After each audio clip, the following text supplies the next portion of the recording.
कृष्ण भगवान की। प्रियव्रतो भागवतः आत्मा रामः कथं मुने गृहे रमतयन्मूलः कर्मबन्धः पराभवः।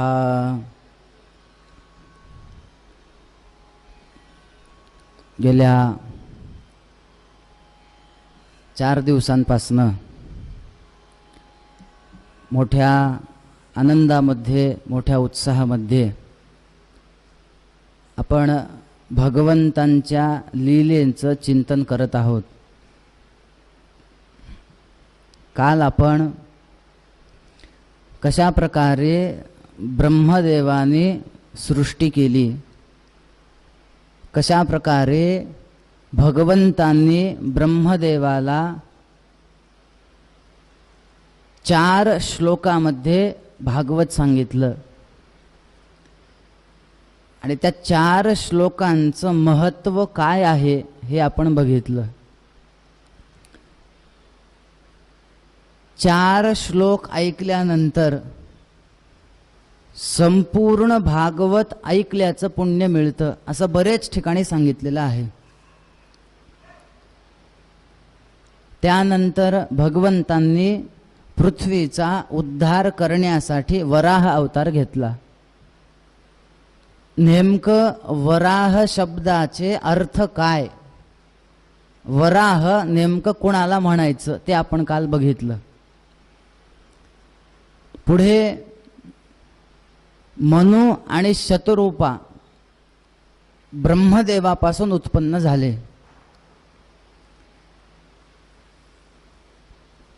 मनु आणि शतरूपेने सृष्टी निर्मिती केली।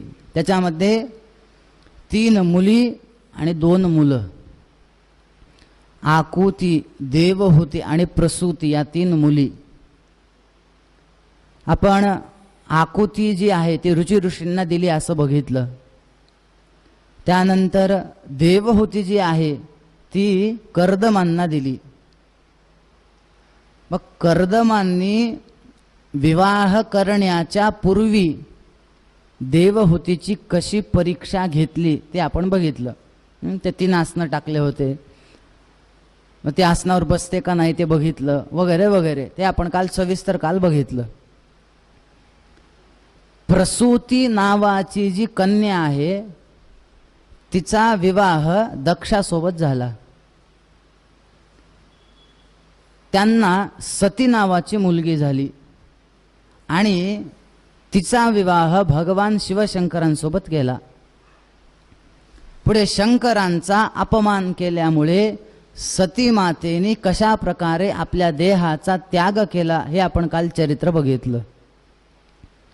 3 मुलींचं चरित्र झालं। परीक्षित राजाने विचारलं, मुलांचे चरित्र सांगितले नाहीत तुम्ही?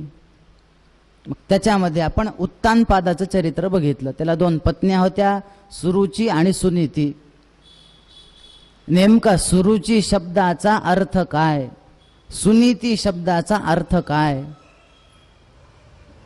सुरुची ही आवडती होती, सुनीती ही नावडती होती। सुरुचीला उत्तम नावाचा मुलगा होता आणि सुनीतीला ध्रुव नावाचा मुलगा होता। ध्रुवाने कशा प्रकारे वडिलांच्या मांडीवर सावत्र आईने बसू दिलं नाही म्हणून वनामध्ये जाऊन नारदांनी सांगितल्याप्रमाणे ओम नमो भगवते वासुदेवायचा जप केला। 6 महिने तप केलं आणि 6 महिन्यानंतर भगवंत समोर प्रकट झाले आणि त्याच्या सगळ्या मनातल्या कामना पूर्ण केल्या। अशा प्रकारे ध्रुव चरित्र सुद्धा आपण काल बघितलं। पुढे जो एक मुलगा उरला होता त्याचं नाव आहे प्रियव्रत। त्याचं थोडक्यात चरित्र बघायचं राहिलंय। तसं तरी मी तुम्हाला काल ह्या भागवताचे कोणता भगवंताचा अवयव म्हणजे भागवताचा कोणता स्कंध आहे ते सांगितलं होतं। आहे लक्षात सगळ्यांच्या? नाही, पण तुम्हाला एक खरं सांगू का, इथले श्रोते फार लक्ष देऊन ऐकतायत। आज सकाळी मला एकाने विचारलं, पारायण चालू होतं ते तुम्ही काल एकादश स्कंध जे सांगितलं ते नेमकं कोणता अवयव होता हो? मी सगळे लिहून घेतले पण तेवढा ते घाईघाईत तो राहिला. याचा अर्थ काय आहे की सगळेजण लक्ष देऊन ऐकतायत. भगवंताचा कोणता स्कंद, कुठला अवयव म्हणजे कोणता स्कंद हे बघितलं. त्यानंतर हे भागवत हे पुराण आहे ते पण बघितलं. आता फक्त आज सुरुवातीला तुम्हाला एक भागवत शब्दाचा अजून एक वेगळा अर्थ सांगणार आहे की जो प्रत्येक शब्दातून प्रत्येक अक्षरातून तो अर्थ निघतो. जसं आपण अवधूत बघितलं ना, अ व धू आणि त म्हणजे काय हे आपण बघितलं. तसं भा ग व आणि त किती अक्षर आहेत? 4 आहेत. आता भा म्हणजे काय, ग म्हणजे काय, व म्हणजे काय आणि त म्हणजे काय हे आपण थोडक्यात बघूत. असं वर्णन आहे. भा म्हणजे काय? भाती सर्वेषु वेदेषु. याचा अर्थ पुढे तुम्हाला सांगतो मी. ग गती सर्वत्र श्रोतृणाम. पुढे आहे व वरिष्ठम सर्व शास्त्रेषु. आणि पुढे आहे त तत्वम परम योगिनाम. बघा बरं, भा ग व त. भा म्हणजे त्यांनी सांगितलं भाती सर्वेषु वेदेषु, सगळ्यांमध्ये जे प्रकाशित दिसतं ह्याचा भा, ह्याच्याने हे घ्या. गती सर्वत्र श्रोतृणाम म्हणजे जे जे भागवत कथा ऐकतील त्या सगळ्या श्रोत्यांना चांगली गती देणारच. व वरिष्ठम सर्व शास्त्रेषु, सर्व शास्त्रांमध्ये जे श्रेष्ठ आहे. आणि तत्वम परम योगिनाम, जे योगी आहेत, जे ध्यान करतात, जे समाधीमध्ये बसतात, ते कशासाठी, त्यांचं परम तत्व जर कुठलं असेल तर ते म्हणजे हे. म्हणून असं वर्णन आहे. वासुदेव कथा प्रश्न पुरुषां स्त्रीन पुनातिहि वक्तारम पृच्छ्रकम श्रोत्रों तत्पाद सलिलं यथा. आपण जी कथा ऐकतोय ना आता, हे परीक्षित प्रश्न विचारतोय, शुकाचार्य उत्तर देत आहेत, शौनक प्रश्न विचारतायत, सूत महर्षी उत्तर देत आहेत, विदुर प्रश्न विचारतायत, मैत्रेय उत्तर देत आहेत. या ज्या जोड्या आहेत हे प्रश्न करतात काय भगवंताविषयीचे. तर हे वासुदेव कथा प्रश्न, हा भगवंताविषयीचे प्रश्न पुरुषां स्त्रीन पुनातिहि, तिघांना पवित्र करतात. कोणाकोणाला? वक्तारम म्हणजे वक्त्याला, त्याच्यानंतर जे श्रोते आहेत की नाही त्यांना सुद्धा पवित्र करतात. आणि जो प्रश्न विचारतो पृच्छ्रकम त्याला सुद्धा पवित्र करतात. म्हणून हे जे श्रीमद भागवत आहे हे काय माहिती आहे का? एका वाक्यात सांगायचं जर झालं तर श्रीमद भागवत हे आपल्याला शाश्वताकडे घेऊन जाणारा ग्रंथ आहे. शाश्वत याचा अर्थ काय? जे चिरकाल टिकतं. मला सांगा, प्रत्येक माणसाची धाव ही शाश्वताकडे आहे की नाही? मी व्यवहारातला प्रश्न विचारतो, तुम्हाला उत्तर फक्त द्या तुम्ही. 50,000 रुपयाची सरकारी नोकरी आहे आणि 80,000 रुपयाची खाजगी नोकरी आहे. तुम्ही कुठली निवडाल? 50,000ची. 30,000 इकडे जास्त आहेत ना दर महिना.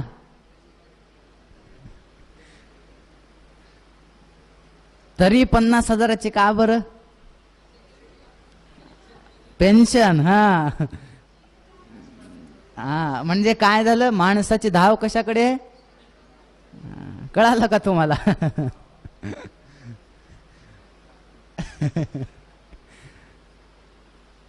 माणूस हा शाश्वतेकडे धावतो. मग शाश्वत मोक्ष आहे का स्वर्ग आहे? यद्गत्वा न निवर्तन्ते तद्धाम परमम मम. ते स्वर्ग तद्धाम, याच्याने स्वर्ग घ्यायचा का मोक्ष घ्यायचा का वैकुंठ घ्यायचा? वैकुंठ घ्यायचा ना. स्वर्ग हे शाश्वत आहे का?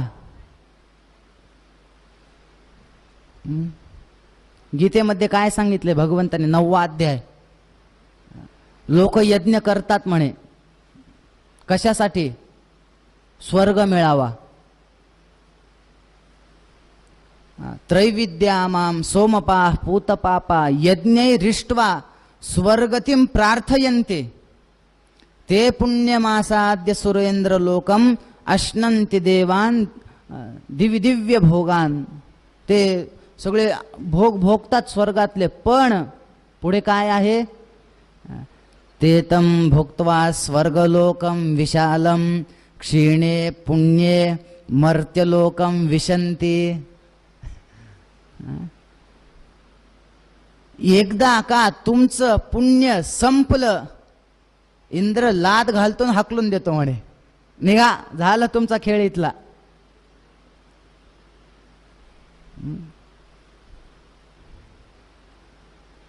माऊलींनी ज्ञानेश्वरीमध्ये सांगितलं, तुमची पुण्याची पावती संपली, तुम्हाला माघारी यावं लागतं. आता एक प्रश्न विचारतो.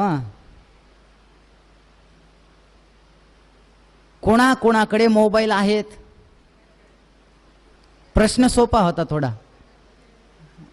सोपा आहे प्रश्न. मोबाईल आहेत, बर. मोबाईल मध्ये बोलण्यासाठी त्याच्यामध्ये काय असतं? सिम असतं, हो ना. सिम असेल तर बोलता येईल का? नसेल तर सिम पाहिजे. 1 वर्षाचं रिचार्ज टाकलं एकदम मोबाईल मध्ये, अनलिमिटेड त्याच्यात आपल्याला बोलता येतं, नेट वापरता येतं, सगळं ठीक आहे. समजा आज तारीख किती आहे? 10 तारखेला बरोबर दुपारी 4 वाजता आपलं वर्षभराचं रिचार्ज संपणार आहे. 3 वाजून 55 मिनिटाला आपण एकाला कॉल केला, फोन चालू आहे. 4 वाजले, तुम्हाला ते हॅलो मधलं ह सुद्धा म्हणू देत नाही. का? तुमचं रिचार्ज नाही. बाबा मी 1 वर्षाचं टाकलं होतं, थोडं माझा फोन संपेपर्यंत चाललं असतं तर काय झालं असतं? रिचार्ज संपलं, तुमचा मोबाईल हे जसं आहे की नाही तसं पुण्यरूपी रिचार्ज संपलं, इंद्र म्हणतो निघा.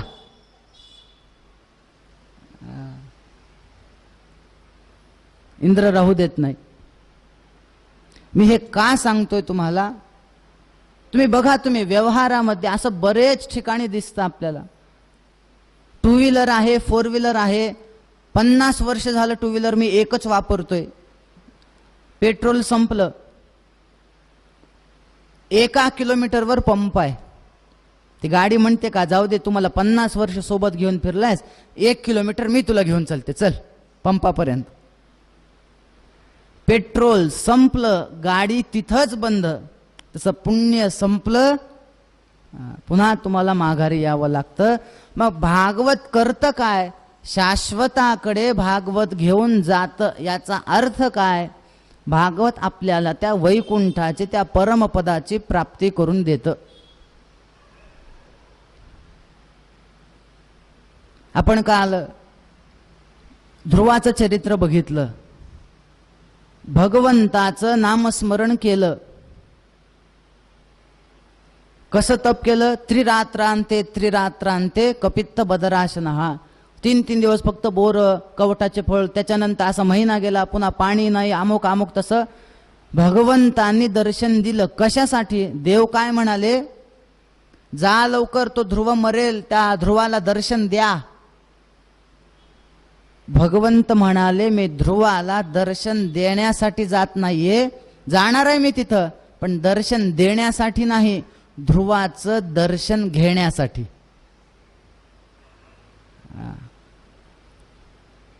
मग भागवत आपल्याला काय शिकवतं? पुढे त्याच ध्रुवाला अढळ पदाची प्राप्ती झाली. यद गत्वा न निवर्तन्ते तद्धाम परमं मम.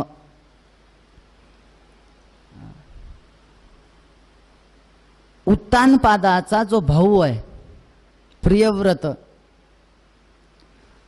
तो प्रियव्रत म्हणे राज्यच स्वीकारत नव्हता.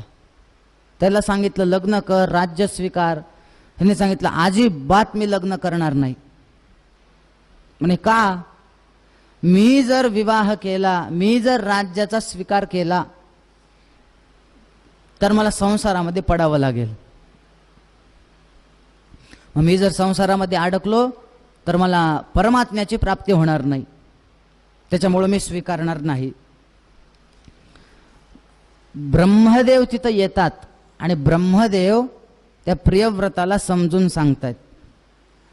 फार सुंदर समजवलंय बरं. प्रियव्रता, कर्म करणं तुझ्या हातात नाही, कर्माचं फळ प्राप्त करणं तुझ्या हातात नाही.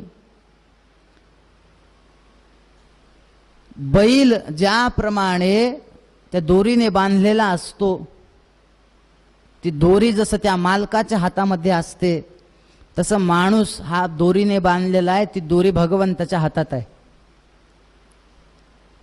तो जसा करायला लावेल तसं तुला करावं लागेल. नाही मी अडकेल. ब्रह्मदेवांनी सांगितलं एक लक्षात ठेव, भयं प्रमत्तस्य वनेष्वपि स्यात् यतस् आस्ते सहसत् सपत्नः जितेंद्रियस्यात्मरतेर्बुधस्य गृहाश्रमः किन्न करोत्यवद्यम. ब्रह्मदेव काय म्हणतायत? भयं प्रमत्तस्य वनेष्वपि स्यात्, म्हणजे तू सगळं सोडून वनामध्ये जा. आणि वनामध्ये जर तू या प्रपंचाचं चिंतन करत असशील तर वनामध्ये जाऊन सुद्धा उपयोग नाही. आणि जर तू घरामध्ये असून सुद्धा जितेंद्रियस्य आत्मरतेः बुधस्य, घरामध्ये राहून तू जर भगवंताचं चिंतन करशील घरामध्ये राहून, तर वनामध्ये जायची सुद्धा गरज. ठाईच बैसोने करा एक चित्त, तुकाराम महाराजांनी सांगितलं की नाही. म्हणून संसार सोडून द्या असं नाही. तुम्हाला सौभरी ऋषींची कथा माहिती आहे की नाही? सौभरी ऋषी भागवतात आहे, नवम स्कंदात कथा आहे. त्या ह्या सगळ्या संसाराला घाबरून तपाला गेले. ते पण कुठं? पाण्यामध्ये जाऊन बसले तपाला. अनेक वर्ष तप केलं, पण पाण्यामध्ये गेल्यानंतर एके दिवशी माशांचा संसार बघितला आणि पुन्हा अडकले बाहेर येऊन. मग सगळं सोडून तिकडं जाऊन जर त्याचं चिंतन करणं, त्याचा काय उपयोग आहे? म्हणून तुमचा देह शरीर कुठं आहे याला महत्व नाही, तुमचं मन कुठं आहे याला महत्व आहे. माणसं बसतात इथं आणि सगळं मन कुठं आहे? कुठं आहे? चपलीकडे.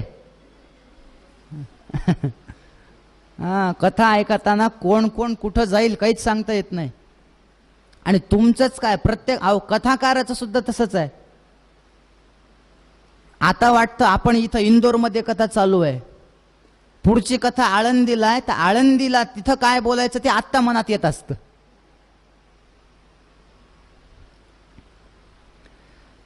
म्हणून परमार्थामध्ये शरीर कुठं आहे याला महत्व नाही, तुमचं मन कुठं आहे याला महत्व आहे. असं म्हणतात की दोन मित्र होते. एक मित्र थोडा धार्मिक होता, एक मात्र नास्तिक होता. एका मित्राने सांगितलं, आता चातुर्मास आलाय, पंढरपूरला मोठा सप्ताह आहे आणि तिथं चल, एक भागवत आहे, 7 दिवस ऐकूयात.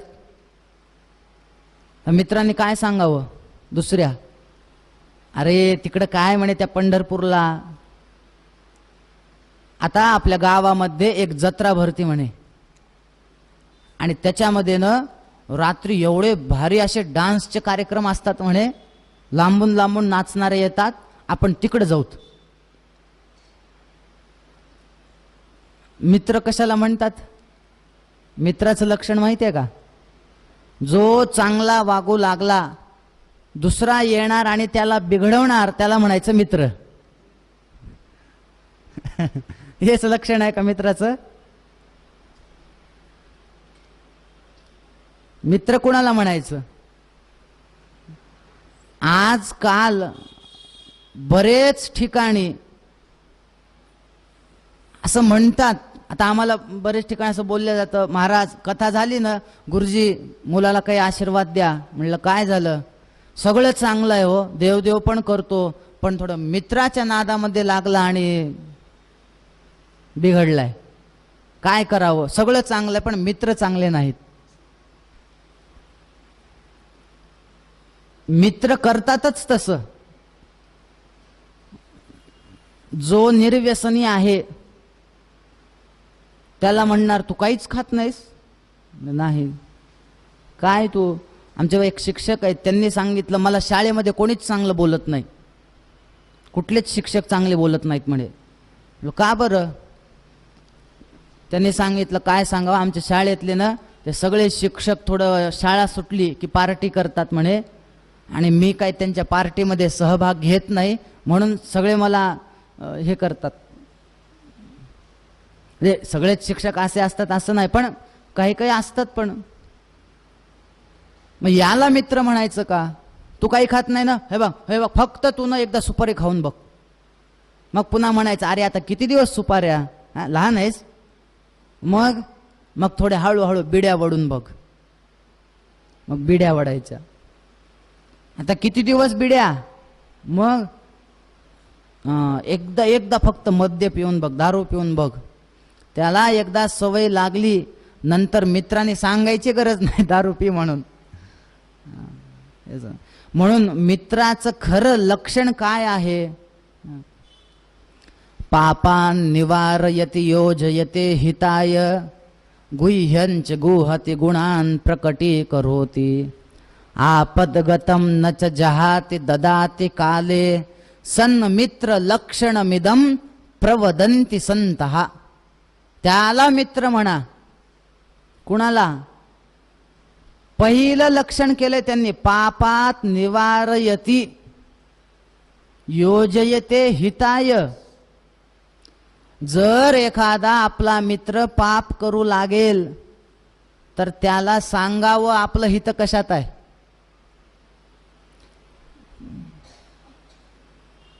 सुग्रीवाचे प्रभू रामचंद्र मित्र आहेत, बरोबर? का बरं? याचं कारणच एक आहे, पापान निवारयति योजयते हिताय. सुग्रीवाला भगवंतांनी राज्य दिलं, किष्किंधा दिली, वालीचा वध केला, सगळं दिलं. म्हणे पावसाळा आहे, 4 महिने राज्य कर, वापस ये, माझ्या पत्नीसाठी मला हुडकण्यास, पत्नीला शोधण्यासाठी मदत कर. कथा आपल्याला सगळ्यांना माहिती आहे, रामायण आपण सुद्धा खूपदा ऐकलेलं आहे. तिथं 4 महिने राहिला, विसरून गेला देवाला मदत करायची, म्हणजे पाप करू लागला की नाही. रामांनी काय केलं? लक्ष्मणाला पाठवलं, जा आणि त्याला सांग तू चुकतोयस. म्हणजे काय झालं? रामांनी काय केलं? पापा निवारयति आणि योजयते हिताय, म्हणून त्याला मित्र म्हणा.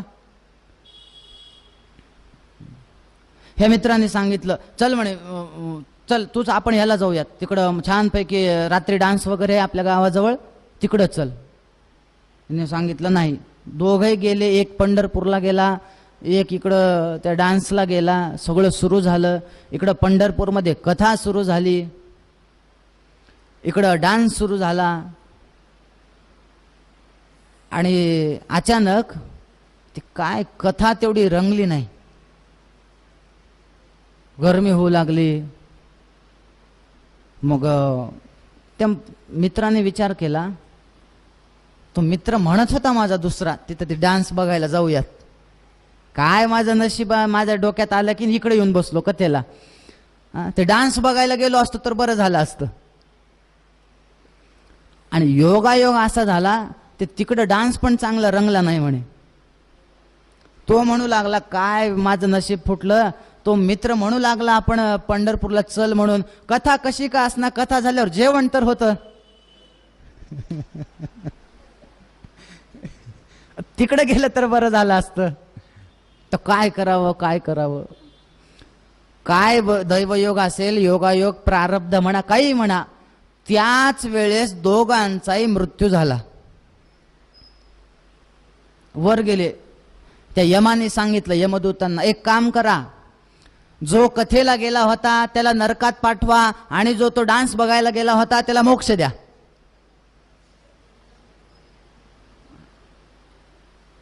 तो कथेला गेलेला म्हणला, महाराज थांबा थांबा थांबा, तुमचं चुकतंय म्हणला. थोडं बोलण्यामध्ये मागे पुढे झालात तुम्ही. म्हणे कसं काय. अहो जो कथेला गेला होता त्याला मोक्ष द्या, जो त्या डान्स बघायला गेला होता त्याला नरकात पाठवा, असं म्हणायचं सोडून तुम्ही उलट म्हणताय. यमाने सांगितलं मी म्हणतोय तेच बरोबर आहे. म्हणे का बरं. म्हणे तू शरीराने कथेत होतास पण तुझ्या मनामध्ये काय होतं, मी तमाशाला गेलो असतो तर बरं झालं असतं. तो शरीराने त्या डान्समध्ये होता पण मनाने तो म्हणू लागला मी पंढरपूरला गेलो असतो तर बरं झालं असतं. म्हणून तुमचं शरीर कुठं आहे याला परमार्थात महत्व नाही, तुमचं मन कुठं आहे याला महत्व आहे. प्रियव्रताला ब्रह्मदेवाने सांगितलं, बाबा वनामध्ये जाऊन सुद्धा जर तू परमार्थाचं चिंतन न करता जर प्रपंचात अडकशील तर तिथं जाऊन काय उपयोग आहे. त्याच्यापेक्षा घरात राहून तू काय कर, परमार्थ कर. एका तरी संतांनी सांगितलंय का हो की तुम्ही पूर्णपणे संसाराचा त्याग करा. माऊलींनी तर हरिपाठात काय सांगितलंय, असोनी संसारी जिव्हे वेगू करी. संसार करू नका असं नाही, असोनी संसारी, संसार करा. नाथ महाराजांचा एक अभंग आहे बघा, फार सुंदर अभंग आहे. त्याचं ध्रुवपद असं आहे, तैसे असावे संसारी. तैसे असावे, कैसे, तैसे असावे संसारी जोवरी प्राचीनाची दोरी. बघा बरं, नाथ महाराजांनी दोन उदाहरणं दिलेत.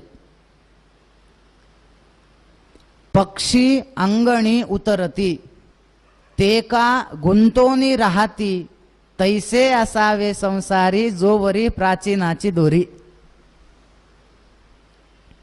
बघा काय उदाहरण दिलंय. पक्षी अंगणी उतरती. आता उन्हाळा आहे,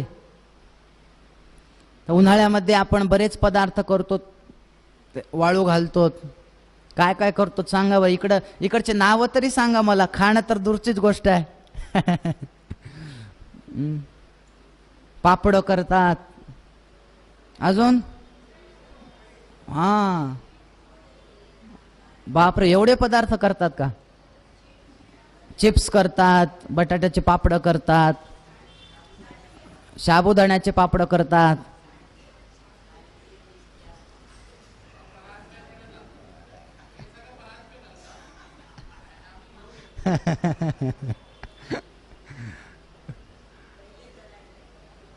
बर बर. तर हे आपण करतो.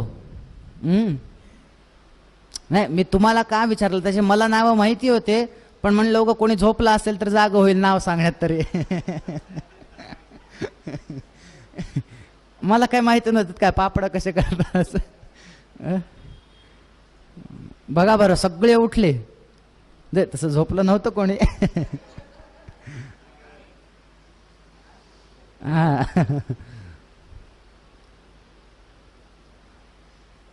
आपण ते करतो, अंगणामध्ये वाळू घालतो, गच्चीवर किंवा अंगणात काय असेल ते असेल, उन्हाला वाळू घालतो की नाही. ते वाळू घातल्यानंतर त्या ठिकाणी पक्षी येतात, ते थोडं थोडं खातात. ते असं म्हणतात का हो की या अंगणातलं मी आता खाल्लेलं आहे ना, आजपासून हे घरच माझं, म्हणतात का? ते काय करतात, खातात आणि उडून जातात. पक्षी अंगणी उतरती ते का गुंतोनी राहती, तैसे असावे संसारी. कळाला माझा सिद्धांत? अजून एक उदाहरण दिलंय. वसती कर वसती आला, प्रातःकाळी निघून गेला, तैसे असावे संसारी. अतिथी येतो, काय 2-4 दिवस 5 दिवस 7 दिवस राहतो. जाताना तिने आता असं म्हणावं का, मी इतके दिवस तिथं राहिलो, आजपासून हे माझंच. तुमचं काम झालं, तुम्ही आता निघा.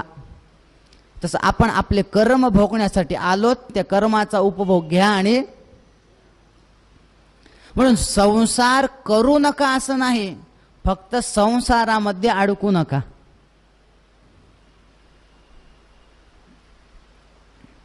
संसाराला आपल्या ताब्यामध्ये ठेवा.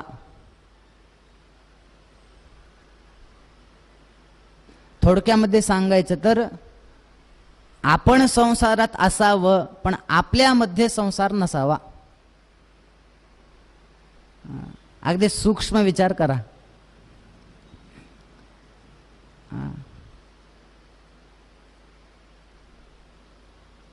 भगवंतांना संसार नव्हता का?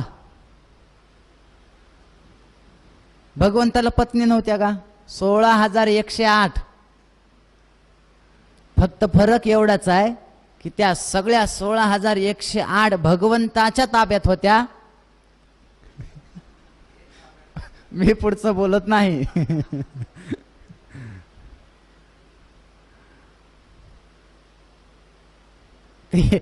एकाने विनोदाने सांगितलं असं की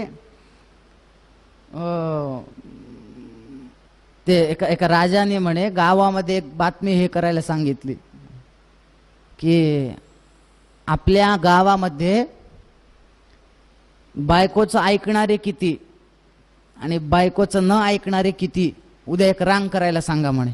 2 रांग तयार करायच्या, एक ऐकणार आणि एक पत्नीचं न ऐकणारे. सगळ्या गावामध्ये बातमी हे केली. खरं सांगा बरं, कुठली रांग मोठी झाली असेल? एकच रांग झाली असेल. बापरे.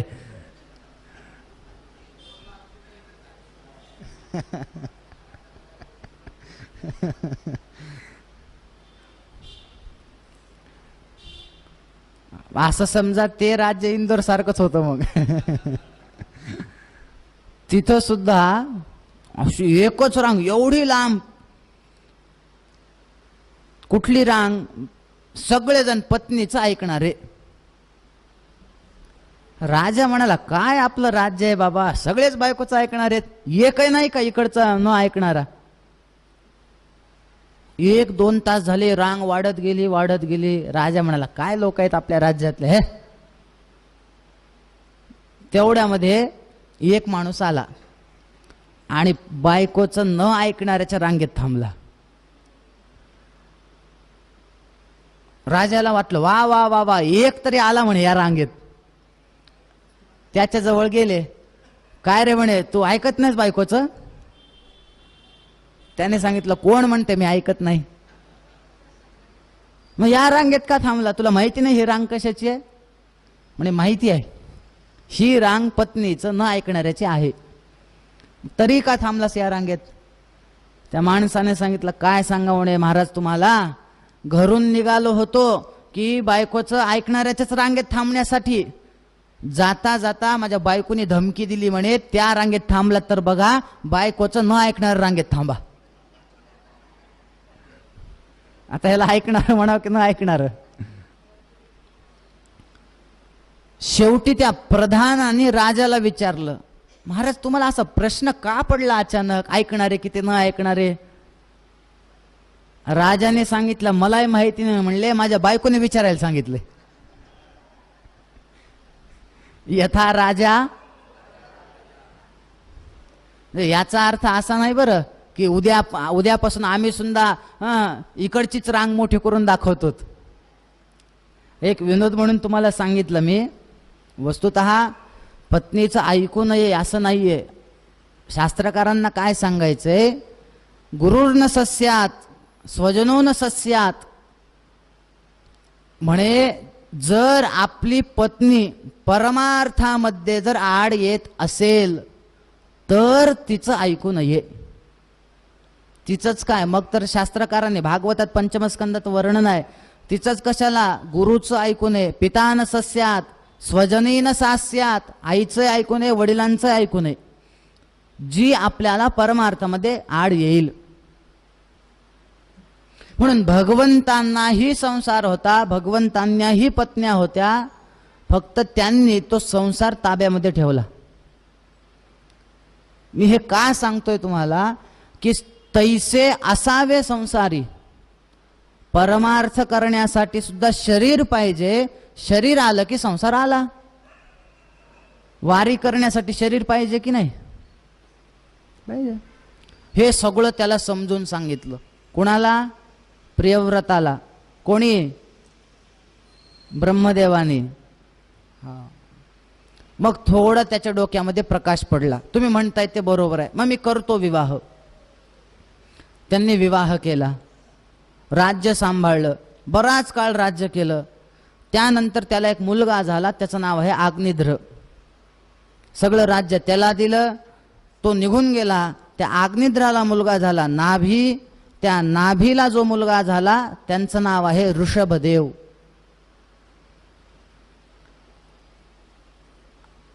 ऋषभदेवांना 100 मुलं झाली. त्याच्यातील जे ऋषभदेवांनी जयंती हिच्यासोबत विवाह केला आणि 100 मुलं झाली. त्याच्यातील जो सगळ्यात मोठा होता त्याचं नाव काय आहे? भरत. असं म्हणतात ऋषभदेवांनी आपल्या मुलांना तत्वज्ञान दिलं, उपदेश दिला आणि ते वनामध्ये निघून गेले. वस्तुतः ऋषभदेवांना सगळ्या सिद्ध्या प्राप्त होत्या. अणिमा महिमा चैव गरिमा लघिमा तथा प्राप्ती प्राकाम्यमीशित्वं वशित्वं चाष्ट सिद्धयः. ह्या सगळ्या 8ही सिद्धी ऋषभदेवांना प्राप्त होत्या. पण कधीही त्यांनी आपल्या सिद्धीचा वापर केला नाही. वनामध्ये गेले, अजगर वृत्तीने राहू लागले. अजगर वृत्ती म्हणजे पडून राहायचं. दैवयोगाने जे प्राप्त होईल ते खायचं आणि जगायचं. पुढे संपूर्ण राज्य जे आहे ते भरताने चालवलं. म्हणून आपल्याकडे 3 भरत होऊन गेले. एक दुष्यंत शकुंतला पुत्र महाभारतातला, बरोबर. दुसरा कौसल्या पुत्र भरत, हो का? अरे उठला नाहीत तुम्ही अजून झोपेतून?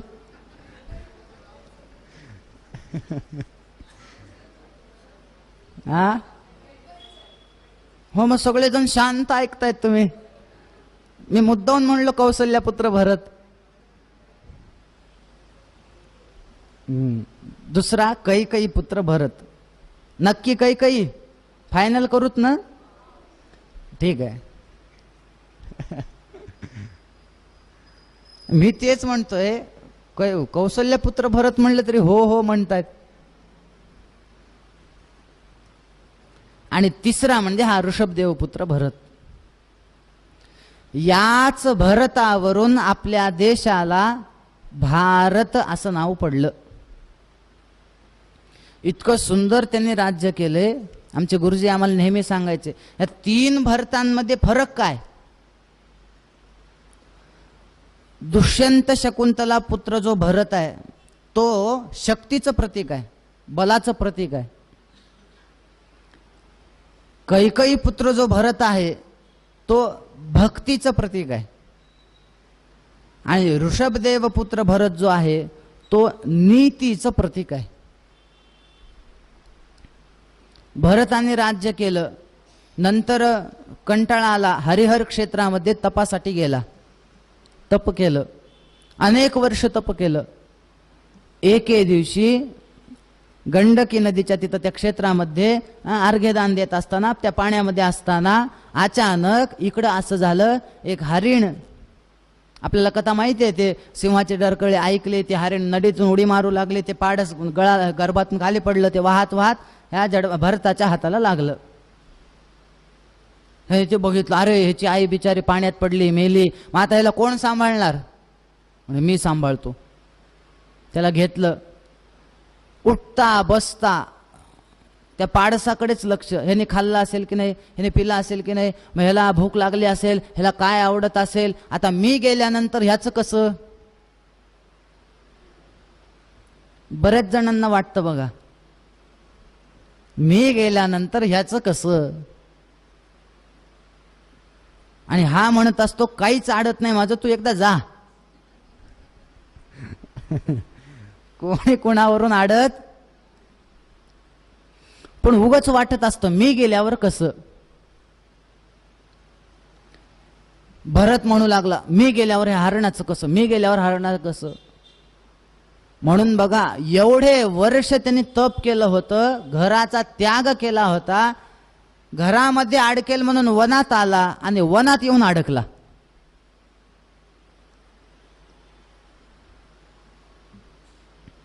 त्या हरिणाचं पालन करता करता कधी याचा शेवटचा काळ आला ह्याला कळालंच नाही.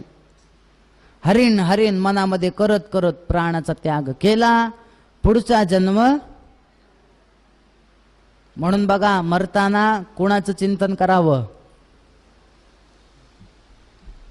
जर भगवंताचं केलं तर चांगलं आहे, नाहीतर पुनरपि जननम पुनरपि मरणम पुनरपि जननी जठरेश, हे चालू राहणार. मग उपजेते नाशे नाशिले पुनरपि दिसे, हे घटिका यंत्र जैसे परिभ्रमेगा, फिरत राहतं ते मग चक्र. पुढचा जन्म हरिणाचा झाला, पण हरिणाचा जरी जन्म झाला तरी सुद्धा केलेलं कर्म वाया जात नाही. केलेलं पुण्यकर्म कधी ना कधी ते कामाला येतं. पण आपल्याला वाटतं आम्ही पुण्यकर्म करतो, आमचं देव कधीच चांगलं करत नाही. तसं नसतं ते. ते वर सगळं काउंट होत असतं, मोजत असतात भगवंत. आणि मग एकदा अचानक असं फळ देतात की जे जे मागे बिघडलं होतं ते एकदम सगळंच सुरळीत होतं. फक्त त्याच्यासाठी संयम पाहिजे. आपल्याकडे म्हणतात बघा, तूप खाल्लं की रूप येतं का? नाही ना. हळू हळू हळू हळू चांगलं कर्म केलं लगेच फळ पाहिजे असं होईल का? नाही. पण कधी ना कधी त्याचं फळ मिळतं. जड भरत हा जो भरत आहे, आता तो पुढे जड भरत होणार आहे, पण हरिणीच्या जन्माला जाऊन सुद्धा त्याच्या त्या मागच्या तपाच्या सामर्थ्याने या जन्मामध्ये त्याला स्मृती राहिली मागच्या जन्मातली. भगवंताने 6व्या अध्यायात गीतेत सांगितले बघा, त्याला एक शब्द टाकला, योगभ्रष्ट. पुण्यकर्म करतो आणि अचानक सिद्धी न प्राप्त होता जो मरतो, त्याचं काय वर्णन आहे? शुचीनाम श्रीमतांगे हे योगभ्रष्टो बी जायते. एखाद्या चांगल्या कुळात तरी जन्मतो किंवा एखाद्या श्रीमंत कुळात जन्मतो. आपल्याला वाटतं ह्याने काहीच केलं नाही, एवढा श्रीमंत कस काय? ते काहीच नसतं, मागच्या जन्मातलं पुण्य असतं. त्याला भगवंतांनी योगभ्रष्ट असा शब्द वापरलाय. जड भरत, त्या भरताला सगळं लक्षात होतं. हरणाच्या जन्मात आल्यानंतर सुद्धा त्याने सांगितलं, अरे मी काय केलं, एवढं घराचा त्याग केला, संसाराचा त्याग केला, वनामध्ये येऊन पुन्हा अडकलो, आता काय करायचं, त्या देहाचा त्याग करायचा. त्याने त्या देहाचा त्याग केला. पुढचा जन्म अंगिरस नावाच्या गोत्रामध्ये एक ब्राह्मणाच्या त्या घरी जन्माला आला आणि तिथं मात्र त्यांनी ठरवलं, आता शिकायचं नाही, ह्याच्यात अडकायचं नाही. त्यांच्या वडिलांनी एवढा प्रयत्न केला शिकवण्याचा, गायत्री मंत्र सुद्धा म्हणायला तयार नाहीत. तर काय करावं, काय करावं, ऐकायलाच तयार नाही. शेवटी असं डिक्लेअर केलं, हा मूर्ख आहे, ह्याला बुद्धी देवाने दिली नाही, म्हणून त्याचं नावच जड भरत पडलं. जडासारखं वागायचा, कुठेही फिरायचा, काही करायचा, काही खायचा, कोणीही काहीही जे सांगेल ते काम करायचं. सांगितलं, अरे शेतामध्ये काम कर, म्हणे ठीक आहे, 2च रुपये देतो, ठीक आहे, 100 रुपये देतो, ठीक आहे, फुकट कर, ठीक आहे, मिळेल ते खायचा. इकडे तिकडे फिरायचा. एके दिवशी त्या काही लोकांनी त्या देवीला बळी द्यायचा होता. आपल्याला कथा माहिती आहे तशी. त्याला ते नेमकं ह्याला धरलं जड भरताला, त्याला देवीसमोर नेलं, बळी देणार.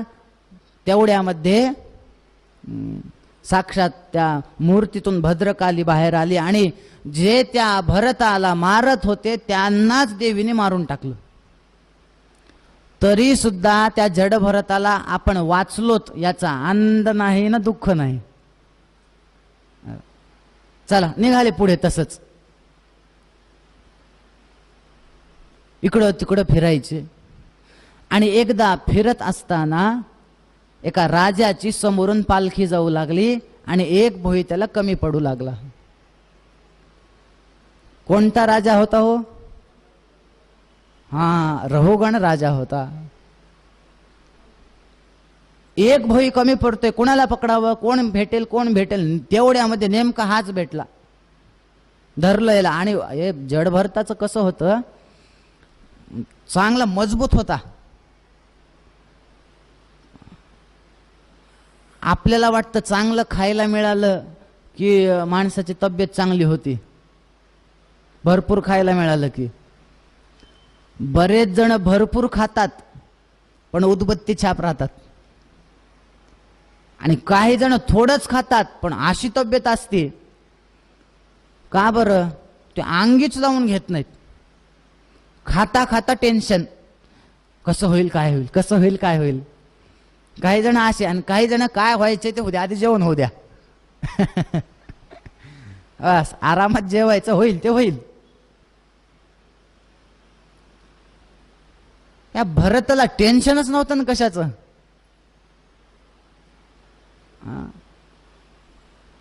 त्याच्याकडे मोबाईल नसल्यामुळे व्हॉट्सअपचं टेन्शन नव्हतं. हो, ते स्टेटसला जर आपण काही ठेवलं आणि रेंज जर नसेल आणि ते स्टेटस जर लवकर पडत नसेल तर त्या माणसाची काय अवस्था होते. अजून रेंज आली नाही, अजून रेंज आली नाही, अजून रेंज आली नाही, कधी पडेल ते स्टेटस, कधी पडेल. त्या भरताला काहीच टेन्शन नाही, अशी तब्येत होती. धरलं, चल इकडे म्हणे, धरलं, निघाले. जड भरत कसे चालायचे, खाली बघत बघत चालायचे. वाटेमध्ये एखादा किडा मुंगी काही आलं ते अचानक थांबायचे, त्यांना जाऊ द्यायचं, किंवा मग एकदम उडी मारायची. आता हे चालताना सगळ्यांनी सारखं चालावं लागतं. ते राजाला वर झटके बसू लागले, काय करावं काय, कोण आहे. मग त्या राजाला राग आला. राजाने आपलं ते पालखीतून तोंड बाहेर काढलं, त्या सैनिकांना सांगितलं, सेवकांना, काय म्हणे, तुम्हाला जगण्याची इच्छा संपली का? म्हणे नाही, जर तुम्हाला अजून जगण्याची इच्छा संपलेली नसेल मग असं का वागताय? म्हणे काय झालं? नीट चाला ना. ते सेवकांनी सांगितलं आमची चुकी नाही, नवीन जो आलाय ना म्हणे तो नीट चालत नाही. राजाने त्याच्याकडे बघितलं, दिसायला तर चांगला दिसतोय. हा बरोबर आहे रे, तुझ्या अंगामध्ये ताकद नाही, रोड दिसतोय, असं उपहासाने बोलू लागला. बरंच बोलला ह्याला जडभरताला. त्यांनी सगळं ऐकलं. सगळं ऐकल्यानंतर फक्त शेवटी एवढंच म्हणाला, राजा तुम्ही आता जे जे सगळं बोललायत ते मला बोललात का माझ्या देहाला? एवढं वाक्य त्या राजाने ऐकलं. ऐकल्या त्या पालखीतून खाली उडी टाकली आणि त्याचे पाय धरले. तुम्ही कोण आहेत सांगा? कारण एखादा सामान्य माणूस असा प्रश्न विचारूच शकत नाही की तुम्ही मला बोललात की माझ्या देहाला. म्हणजे देह वेगळा आणि मी वेगळा हे तुम्हाला माहिती आहे. तुम्ही कोण आहेत सांगा? मी कुणाला भीत नाही. मला सांगा, तुम्ही ब्राह्मण आहेत का? खरं खरं सांगा. कस्त्वम निगूढश्चरसि द्विजानाम. मी नाहम विशंके सुरराज वज्रात नत्र्यक्षशूला नयमस्य दंडात नाग्नर्घ्य सोमानिल विन्न पास्त्रात शंके भृशम ब्रह्मकुलावमानात. मी इंद्राला घाबरत नाही, मी महादेवांच्या त्रिशूलाला घाबरत नाही. एवढंच कशाला, मला यमराजाच्या दंडाची भीती नाही. पण संतांचा ब्राह्मणांचा जर अपमान झाला त्याला मात्र मी फार घाबरतो. तुम्ही कोण आहेत सांगा? तुम्ही संत आहेत का? पाय धरले. मी तुमचा अपमान केला, सांगा तुम्ही कोण आहेत? त्यावेळेस जडभरतांनी आपला परिचय दिला. त्या रहुगणाने त्यांना एक फार सुंदर विशेषण दिलंय. अविस्पष्ट जातवेदसमिव. जातवेदा म्हणजे अग्नी. राखेने झाकलेला अग्नी असतो बघा. मध्ये तेज असतं पण अग्नी दिसत नाही. तुम्ही तसे आहेत. तुम्ही कोण आहेत सांगा? त्यांनी सगळं सांगितलं. मी असा आहे, मागचा जन्म असा होता, या जन्म असा मिळाला, त्याच्यामुळे मी असा वागतो, सगळं सांगितलं. रहुगणांनी सांगितलं मी आता तिकडं त्या कपिल मुनींकडे जाऊ लागलो तत्वज्ञानासाठी, आता तिकडं जाणार नाही, काय ते सगळं तुम्ही सांगा. आणि मग पंचमस्कंदामध्ये सगळं तत्वज्ञान जडभरताने रहुगणाला दिलं. काय काय करावं, कशाचा त्याग करावा. सवासनात्मा विषयोपरक्तो. वासनेचा त्याग कर, अहंतेचा त्याग कर, ममतेचा त्याग कर. जिथे जिथे ममता आली तिथे तिथे बंधन आलं. बघा आपल्याकडे असं वर्णन आहे, 2 अक्षर म्हणजे माणसाचा मृत्यू आणि 3 अक्षर म्हणजे शाश्वत परब्रह्मपदाची प्राप्ती. माहित आहेत का कोणाला ती 2 अक्षर?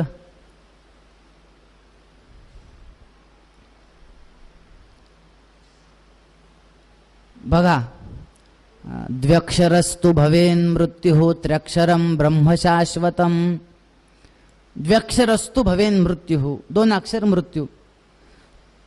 त्र्यक्षरम ब्रह्म शाश्वत, 3 अक्षर म्हणजे त्या परमपदाची प्राप्ती. कुठले 2 अक्षर? ममेतिच भवेन मृत्यु न ममेतिच शाश्वतम.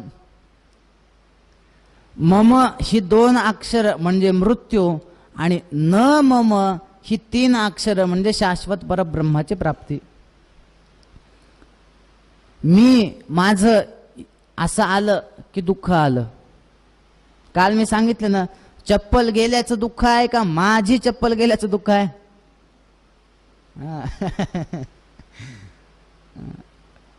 तुम्ही बघा ना, व्यवहारामध्ये जगामध्ये दररोज कितीतरी माणसं मरतात की नाही?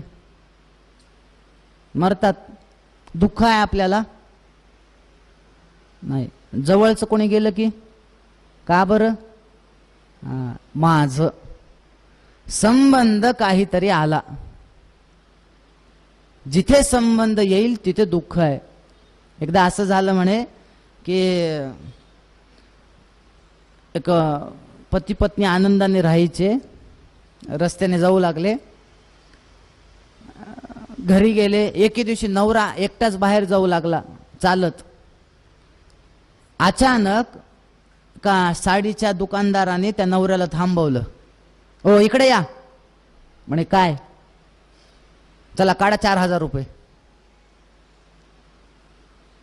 म्हणे कशाचे?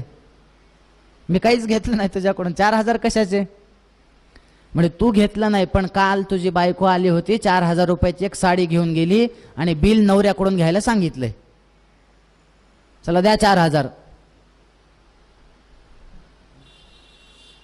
हे बिचाऱ्याने 4,000 दिले.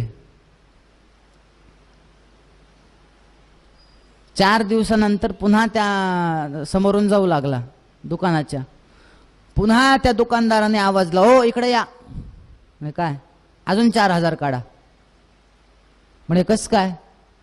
पुन्हा काल तुमच्या बायकोने साडी घेऊन गेली, शाने सांगितलं आता मी देणार नाही. म्हणे का देणार नाही? म्हणे साडी कधी नेलीये? म्हणे काल. म्हणे 3 दिवसाखाली आमचा घटस्फोट झालाय म्हणले.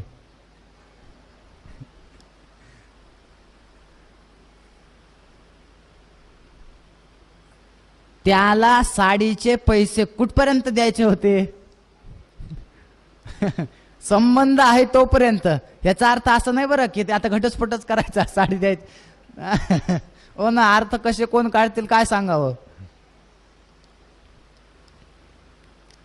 ह्याच्यातला भावार्थ काय ते बघा. संबंध आहे तोपर्यंत काहीतरी द्यावं लागतं. संबंध तुटला, घेणं देणं नाही. ममे तिच भवेन मृत्यू न ममे तिच शाश्वतम. त्या रहू गणराजाला सुंदर असा उपदेश राजाने दिला आपल्या जड भरताने. त्याच्यामध्ये भवाटवीचं वर्णन आहे. पंचमस्कंदामध्ये शुकाचार्यांनी परीक्षित राजाला हे चरित्र जेव्हा ते सांगू लागले, झाला तो जडभरताने उपदेश दिला, तो राजा पण मुक्त झाला, पुढे तो जडभरत सुद्धा मुक्त झाला, सगळं झालं. पुढे पंचमस्कंदात राजाला शुकाचार्यांनी वेगवेगळ्या लोकांचं वर्णन केलंय.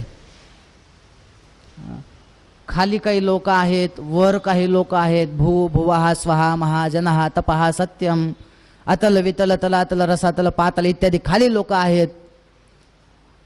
त्याच्यानंतर सूर्याची गती काय, चंद्राची गती काय, सूर्याचा आकार केवढा, चंद्राचा आकार केवढा, प्रत्येक ग्रहांची स्थिती काय, सगळं वर्णन केलंय. म्हणजे भागवत हे असं आहे.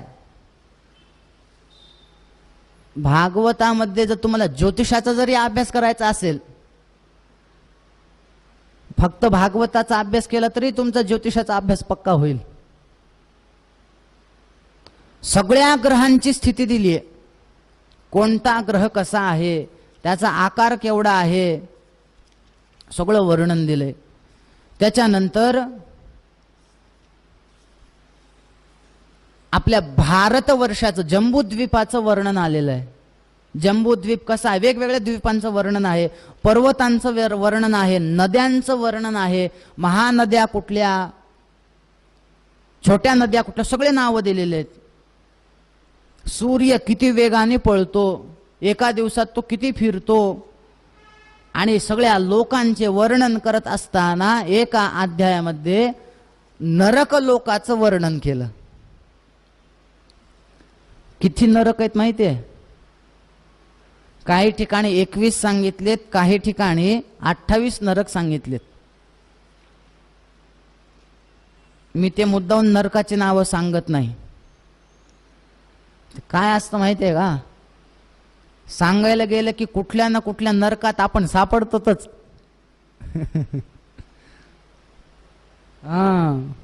फार भयानक नरक आहेत. नाव ऐकले, परीक्षा सुद्धा घाबरून गेला होता.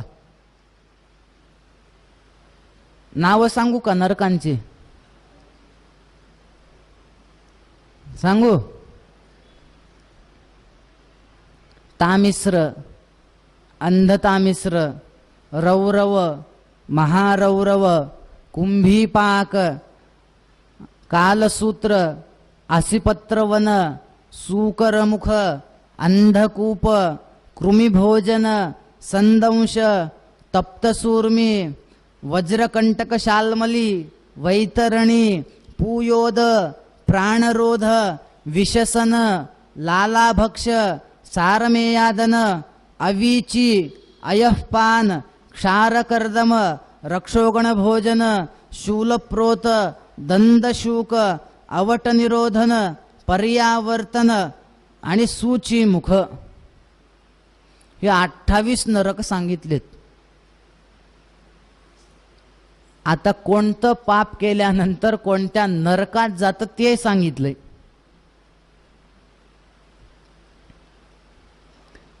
एक विचार करा, हे नरकांचं वर्णन कशासाठी केलं असेल?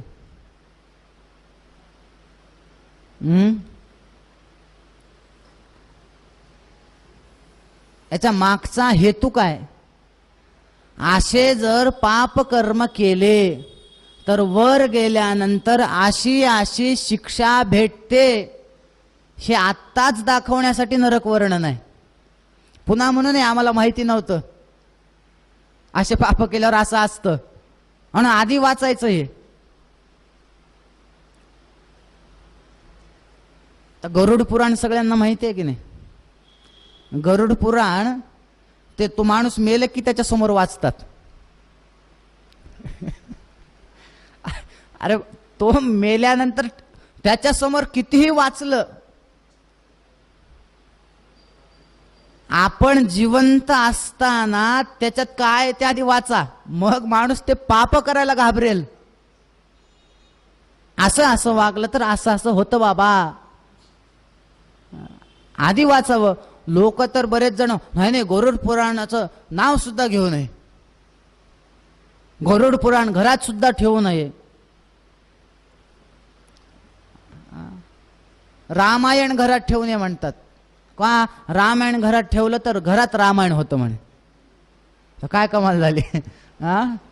असं वर्णन आहे, ज्याच्या घरामध्ये रामायणाचं पुस्तक असेल ते घर नसून ते घर तीर्थ आहे. लोक म्हणतात रामायण ठेवलं की रामायण होतं, भांडणं होतात. महाभारत घरात ठेवलं तर महाभारत होतं. असं कुठं, एकदा जे सांगतात त्यांना एकदा विचारावं का बाबा कुठं लिहिलंय, कुठल्या ग्रंथात, कुठल्या देवाने, कुठल्या ऋषींनी सांगितलंय की घरात रामायण ठेवू नये.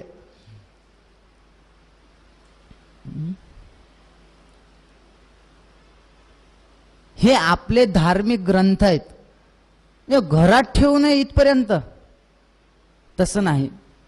गरुड पुराण आधी आपण त्याचं वाचायचं. आपण गेल्यानंतर वाचू नये त्यांच्या समोर असं मी म्हणत नाही, पण आधी आपण वाचलं पाहिजे.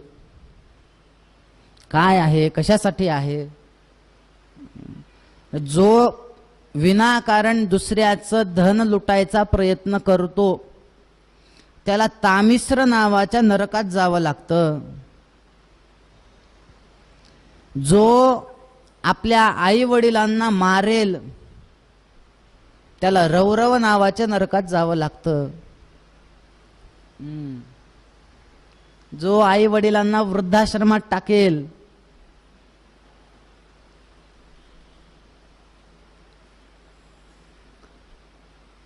काल मी एक व्हिडिओ बघितला, ते अनिरुद्धाचार्यांचा. त्यांची एक हे आहे, वृद्धाश्रम आहे त्यांचं वृंदावनला.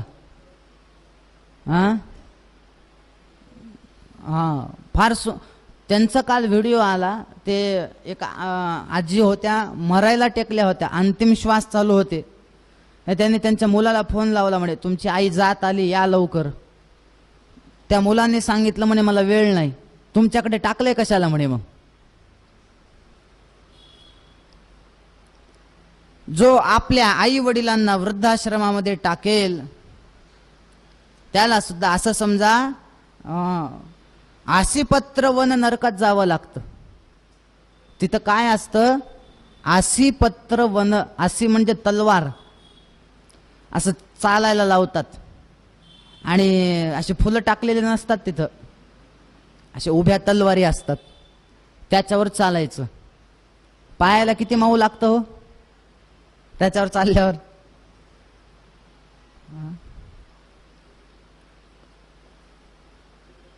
जो पशूंना खाईल त्याचं सुद्धा वर्णन आहे बरं. मी सांगत नाहीये, बघा. यस्त्विह वा उग्रहा पशून पक्षिणो वा प्राणतः उपरंधयती. जो माणूस पशुपक्ष्यांना खाईल, यमानुचराः कुंभी पाके तप्त तैले उपरंधयती. म्हणे वर एक अशी छान अशी कढई असती मोठी, त्याच्या खाली अग्नी लावलेला असतो. गॅस तर न, आता गॅसची तर टंचाई आहे, मग गॅस नव्हती, अशी मोठी चूल होती. त्याच्यामध्ये शुद्ध तेल होतं, एकदम शुद्ध, उपवासाचं. मोठ्या कढईत तापवलेली कढई. फक्त आता त्या तेलामध्ये ते भजे टाकण्याच्या जागी माणसं टाकतात आणि तळतात म्हणे. बघा,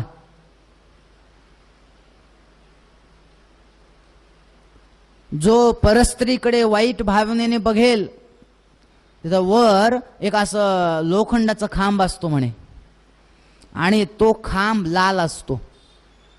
लाल खांब कधी होतो? लोखंड लाल कधी होतं? एवढं तापवतात त्याला, आणि म्हणे त्या लोखंडाला ना असं त्याला, त्या खांबाला असं आलिंगन द्यायला लावतात आणि बांधून टाकतात. किती थंड वाटत असेल.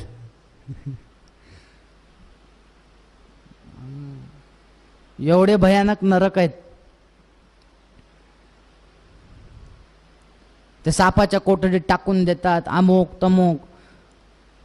पंचाग्नी म्हणजे चारी दिशेला अग्नी लावतात, वर पाचवा सूर्य, त्याच्यातून उन्हातून चालायला लावतात. तो जीव म्हणतो म्हणे मला मारून टाका पण शिक्षा देऊ नका. तो यमपुरुष म्हणतो म्हणे तू मरत नाहीस आता शिक्षा भोगल्याशिवाय.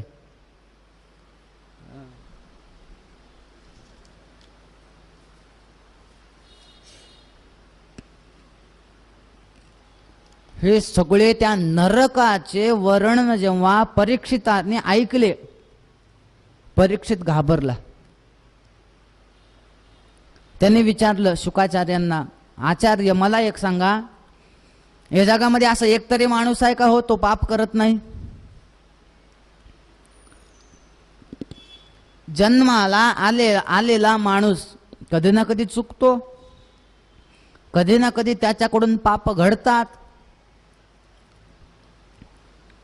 मग आता पाप केले, प्रत्येकाला नरकाचं दर्शन आहे का? खरं सांगा बरं. मी तुम्हाला साधा प्रश्न विचारतो, असं इथं कोणीतरी आहे का की ते पूर्णपणे चांगलंच आहे, सगळंच चांगला माणूस आहे? जे सगळेच चांगले असतील त्याने हात वर करावा. काही ना काही पातक घडतात की नाही? मी तर पुढे जाऊन म्हणेल, जो हात वर करेल मी चांगला आहे म्हणून.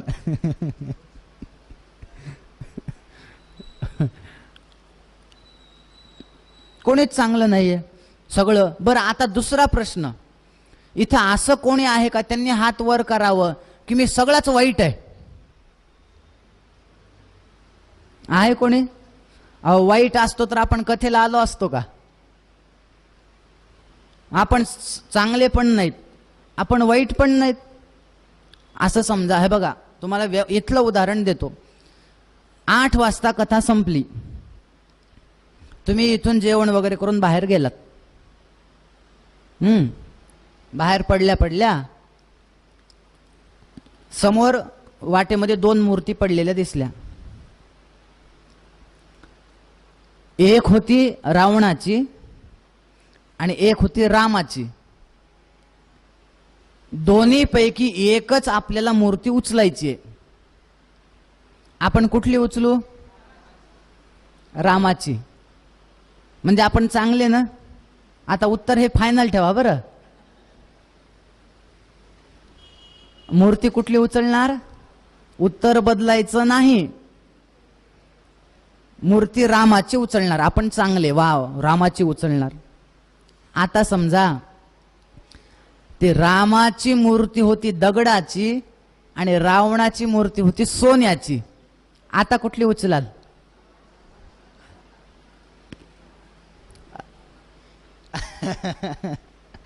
बघा, रावणाची म्हणतात. मग कुठे गेला आपला चांगुलपण आता?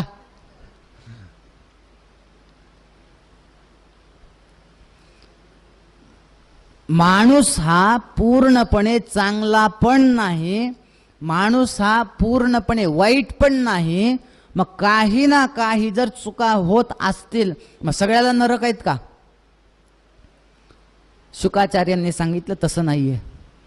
मान्य आहे चुका झाल्या, पण त्या चुकांची जर जाणीव झाली आणि त्याचं जर प्रायश्चित्त घेतलं, आणि नुसतं प्रायश्चित्त घेऊन पुन्हा ती चूक करायची नाही. प्रायश्चित्त घेतल्यानंतर जर पुन्हा ती चूक जर आपण करणार नसाल तर त्याला नरकात जावं लागत नाही.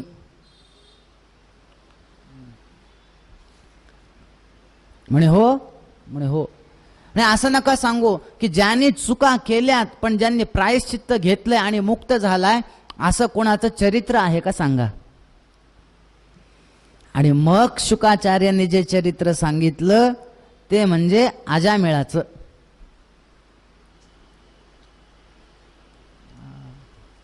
कान्य कुब्जे द्विजः कश्चित दासी पतिरजामिलः नामना नष्ट सदाचारो दास्या संसर्ग दूषितः. कान्यकुब्ज नावाच्या नगरामध्ये अजामिळ नावाचा ब्राह्मण राहायचा. वस्तुतः अजामिळाचं जर आपण पूर्वचरित्र बघितलं, अजामिळ किती चांगला होता हो, होता की नाही? अजामिळ ब्राह्मण होता, वेदवेत्ता होता.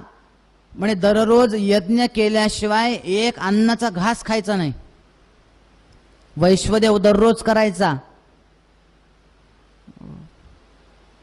आता तर वैश्वदेव हे काय असतं ह्या बऱ्याच जणांना माहीत सुद्धा नाही. वैश्वदेव कशासाठी करतात? मला एकाने विचारलं, मी त्या यादीमध्ये आपल्या पारायणाची वगैरे यादी असते आपली, तर त्याच्यामध्ये दिलं होतं की वैश्वदेवासाठी थोडं इंधन ठेवा.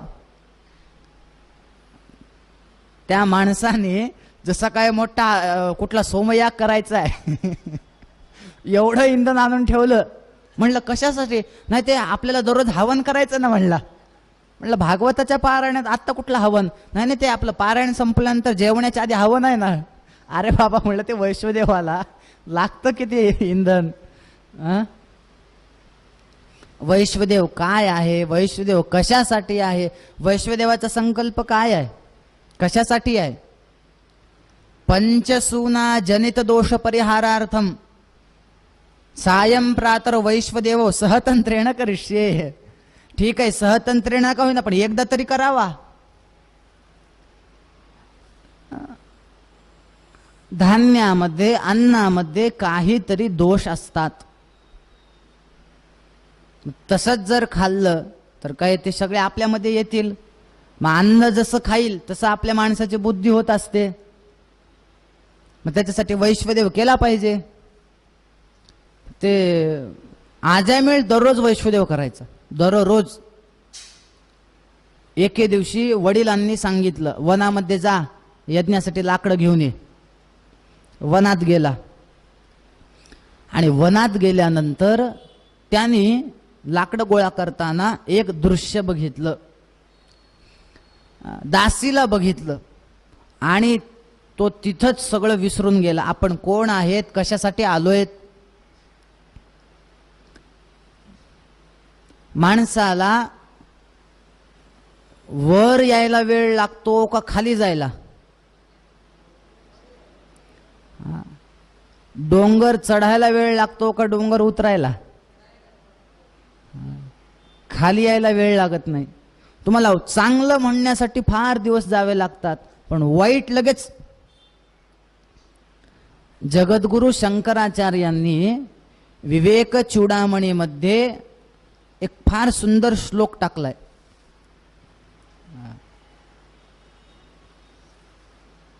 लक्ष्यच्युतंचेत यदि चित्तमीशम बहिर्मुखंसन निपतेत पतस्ततः प्रमादतः प्रच्युत केलिकंदुकः सोपान पंक्तौ पतितो यथा तथा.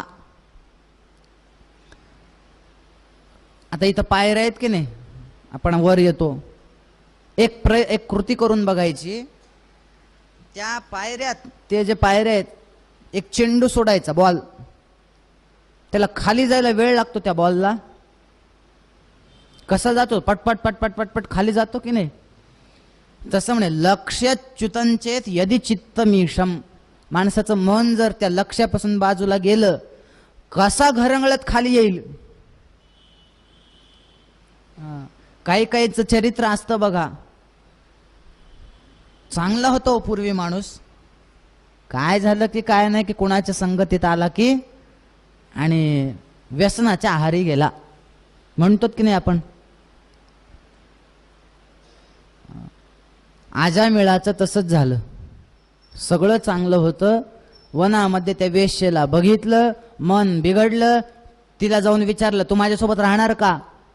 ह्याने सांगितलं, तुम्हाला माझं पालन पोषण करणार? म्हणे हो, मग राहणार. 88 वर्षाचा झाला, तेवढा वर्ष तो वेश्येसोबत राहतो. त्याला 10 मुलं झाली म्हणे. हा काय करायचा आजामिळ? लोकांना मारायचा, पापाचरण करायचा, बायकोंना मुलाबाळांना खाऊ पिऊ घालायचा. त्याचा दररोजचा नियमच हा. दुसऱ्यांना त्रास द्यायचा आणि आपण जीवन निर्वाह करायचा. कधीही पुण्यकर्म तो करायचा नाही. बरेच दिवस झाले.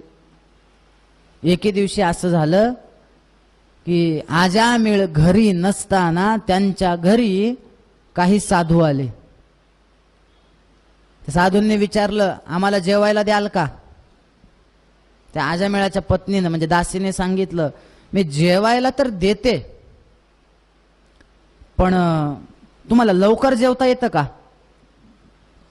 म्हणे कस काय? ते काय, जर तुम्ही लवकर जेवणार नाहीत, म्हणजे माझा नवरा बाहेर गेलाय, तो यायच्या आधी जर जेवाल तर तुम्हाला जेवायला वाढते. जर नवरा आला तर तुम्हाला उठवेल. पटपट जेवत असेल तर वाढते. हो हो, आम्हाला येतं पटपट जेवता. वाढलं जेवायला. जेवण सुरू झालं. सुरू झाल्यावर तेवढ्यात आजामिळ आला.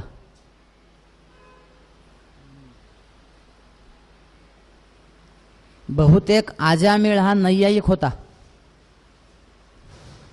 नैयायिक म्हणजे न्यायशास्त्र शिकलेला. का माहितीये? ते नैयायिक काय करतात म्हणे, त्यांना प्रत्यक्ष जरी एखादं हे झालं तर ते अनुमानाने सिद्ध करण्याचा प्रयत्न करतात.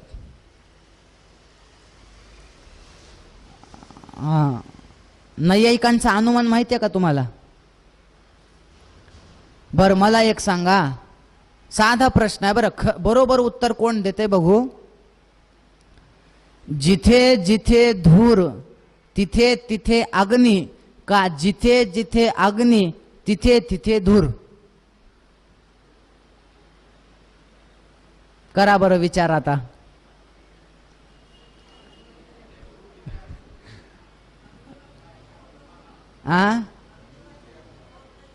मग सांगा ना, माझा प्रश्न काय आहे? जिथे जिथे धूर तिथे तिथे अग्नी. फायनल? होय. पुंडलिक काकू कसं करायचं सांगा.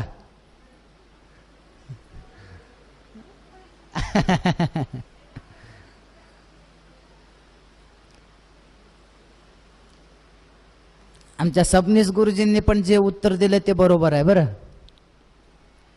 जिथे जिथे धूर तिथे तिथे अग्नी. कारण जिथे जिथे अग्नी तिथे तिथे धूर असं म्हणता येत गॅस आहे, तिथं अग्नी आहे की नाही? धूर आहे का? पण जिथे धूर आहे तिथं मात्र अग्नी आहेच. हे झालं अनुमान नैयायिकांनी केलंय. हे जसं असतं की नाही तसं हा आजामेळाने काय केलं माहितीये? मी आजामेळाला नैयायिक का म्हणालो? त्या आजामेळ बाहेर आले आले एवढे मोठ्या चपला बघितल्या. ज्या अर्थी एवढ्या चपल्या त्या अर्थी घरामध्ये तेवढे माणसं आहेत. राग आला, माझ्या घरात एवढं कोण घुसलं?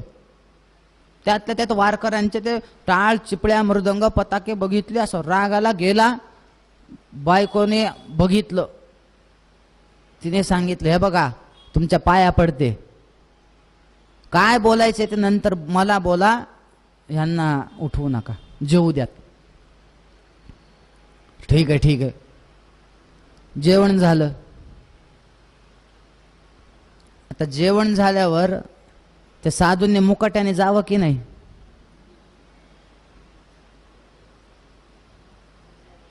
त्या आजामेळाकडे गेले. आजामेळा म्हणे, काय जेवण आम्ही केलंय पण दक्षिणेशिवाय जेवण पूर्ण होत नाही, मग दक्षिणा द्या. आजामेळ म्हणाला, फुकटचं खाता ते खाता, तुम्हाला दक्षिणा पाहिजे, जाता की नाही म्हणलं मुकाट्यानं. पण कसं आहे की संत हे कधीही कुणाच्या घरचं फुकटचं खात त्याचं काही ना काही कल्याण करूनच जातात, फुकटचं खात नाहीत. मी देणार नाही दक्षिणा. ऋषींनी त्या साधूंनी, अरे आमची दक्षिणा तरी ऐक. म्हणे काय आहे, मागा. ह्यांनी सांगितलं, तुला आता एक मुलगा होणार आहे तुझ्या बायकोला, त्याचं नाव फक्त तू नारायण असं ठेव. एवढंच आहे का? ठीक आहे म्हणे, काय हरकत नाही, जा ठेवतो. पुढे जाऊन त्याच नारायण नावाने त्याचा उद्धार झालाय. म्हणून मुलांचे नाव काय ठेवावेत हे तरी या चरित्रातून शिकलं पाहिजे. काय नाव ठेवावेत काय नाही, काही नावं ठेवतात काही. आता पूर्वीचे जे नाव होते त्याला अर्थ होता.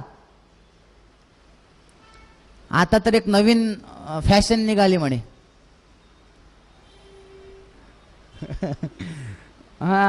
बायकोचं थोडं नाव घ्यायचं, नवऱ्याचं थोडं नाव घ्यायचं आणि ते जोडायचं आणि त्या पोराचं ठेवायचं.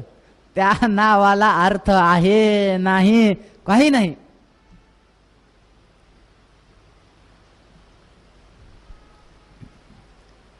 तसं नाही. नाव काय ठेवावं? मी तर एके ठिकाणी गेलो होतो, त्यांच्या मुलाचं नाव टॉमी होतं. आता टॉमी कोणाचं नाव असतंय? मी म्हणलं, काकू हे टॉमी नाव ठेवण्याचं मागचं कारण काय? काय म्हणे, आमचं एक आवडता कुत्रा होता त्याचं नाव टॉमी होतं, तो गेला म्हणे. आम्हाला काही काळानंतर मुलगा झाला, मग ते माझं फार आवडतं कुत्रं होतं म्हणून मी माझ्या पोराचंच नाव टॉमी ठेवले म्हणले.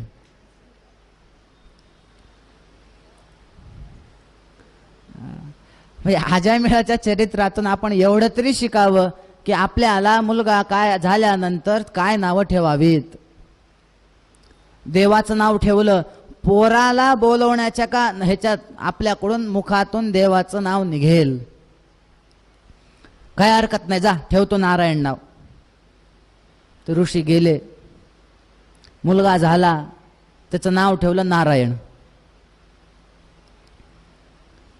उठता बसता, आता हे सगळ्यात छोटा मुलगा आवडता, नारायणाने जेवलं. नारायणाचं जेवण झालं का? नारायण झोपला का? नारायण उठला का?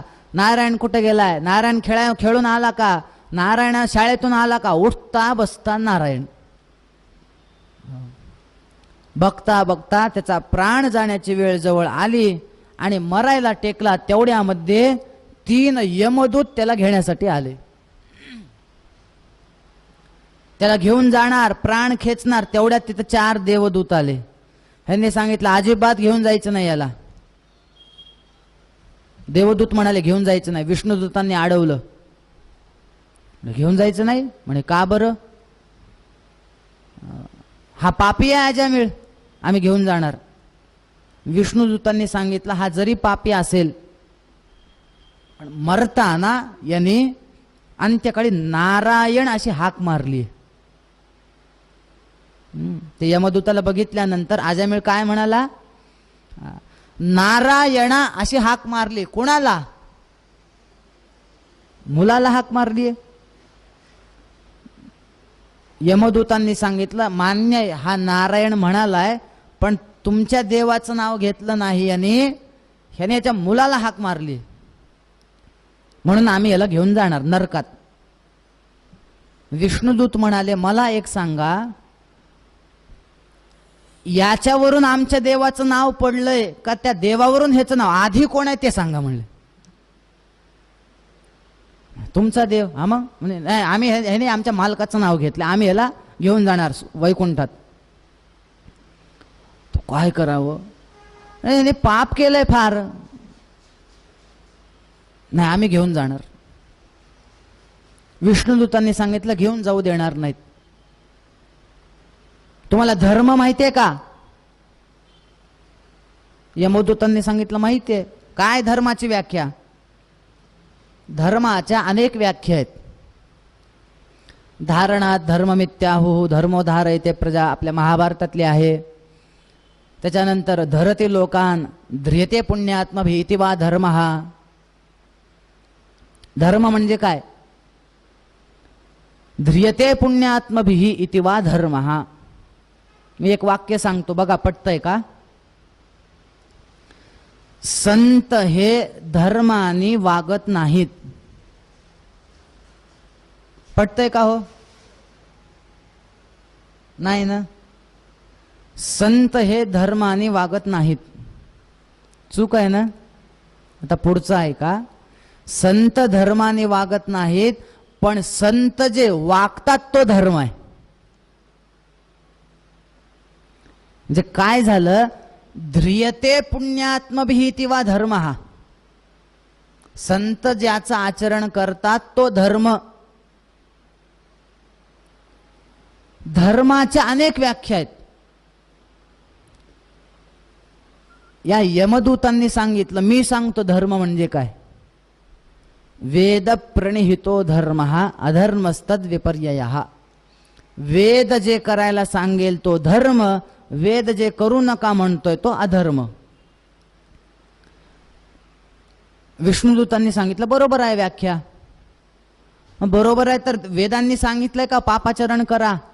म्हणे नाही. मग हा अधर्म झाला ना? म्हणे हो, आम्ही आज मिळायला घेऊन जाणार. विष्णुदूतांनी सांगितलं आम्ही तर घेऊनच जाऊ देणार नाहीत. ह्याने मरताना देवाचं नाव घेतलं. तो काय करावं काय करावं हे भांडणं लागले. शेवटी कंटाळून ते यमधर्मच गेले यमाकडे. काय चाललंय म्हणे. यमाला जाऊन सांगितलं आमचा मोठा अपमान झाला. म्हणे काय झालं? आम्ही तिकडे गेलो त्याला आणायला, त्या पापी अजामिळाला, आणि त्याने ते मरताना नारायण नाव घेतलं तर आम्हाला त्या विष्णुदूतांनी हाकलून दिलं. एकदा सांगा तरी आम्हाला इथं वर कोणाला आणायचं आणि कोणाला आणायचं नाही ते. थोडक्यामध्ये आपलं गिराईक कोणतं ते तरी सांगा. म्हणजे ह्याच्यानंतर आमची फजिती होणार नाही. एवढ्या लांब जायचं आणि तिथं जाऊन रिकाम्या हाताने वापस यायचं नाही. सांगा. त्यावेळेस यमाने यमदूतांना तत्वज्ञान दिलंय. काय म्हणे यमदूतांनो, फक्त 12च वैष्णव आहेत असे की ते भगवंताला जाणू शकतात. कोण कोण आहेत? त्या 12 वैष्णवांची नावं आहेत. स्वयंभूर नारद शंभू कुमारः कपिलो मनुः प्रल्हादो जनको भीष्मो बलिर्वैयासकीर वयम 12 ते विजानीमः धर्मं भागवतं भटाः. हे 12 जण जाणतात. तुम्हाला मी सांगतो ऐका. ह्याच्या पुढून कोणाकोणाला माझ्याकडे आणायचं आणि कोणाकोणाला आणायचं नाही. म्हणे सांगा कोणाला आणायचं कोणाला नाही. मी सांगितलं ऐका. माझ्याकडे कोणाकोणाला आणायचं? जिह्वा न वक्ति भगवत गुणनामधेयम चेतश्च न स्मरति तच्चरणारविंदम कृष्णाय नो नमति यच्छिर एकदापि तान आन यध्वमसतो कृत विष्णु कृत्यान. कोणाकोणाला आणायचं?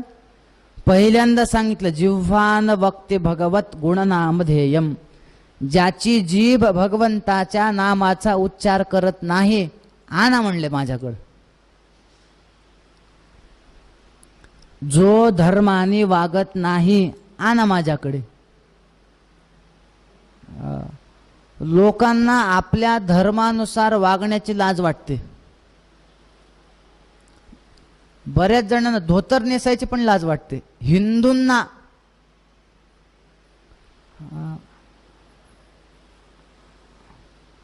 आपण हिंदू आहोत, ठीक आहे, दररोज नाही, आपल्या आपल्या सणाला सुद्धा लाज वाटते धोतर नेसायला. मी तुम्हाला साधा प्रश्न विचारतो,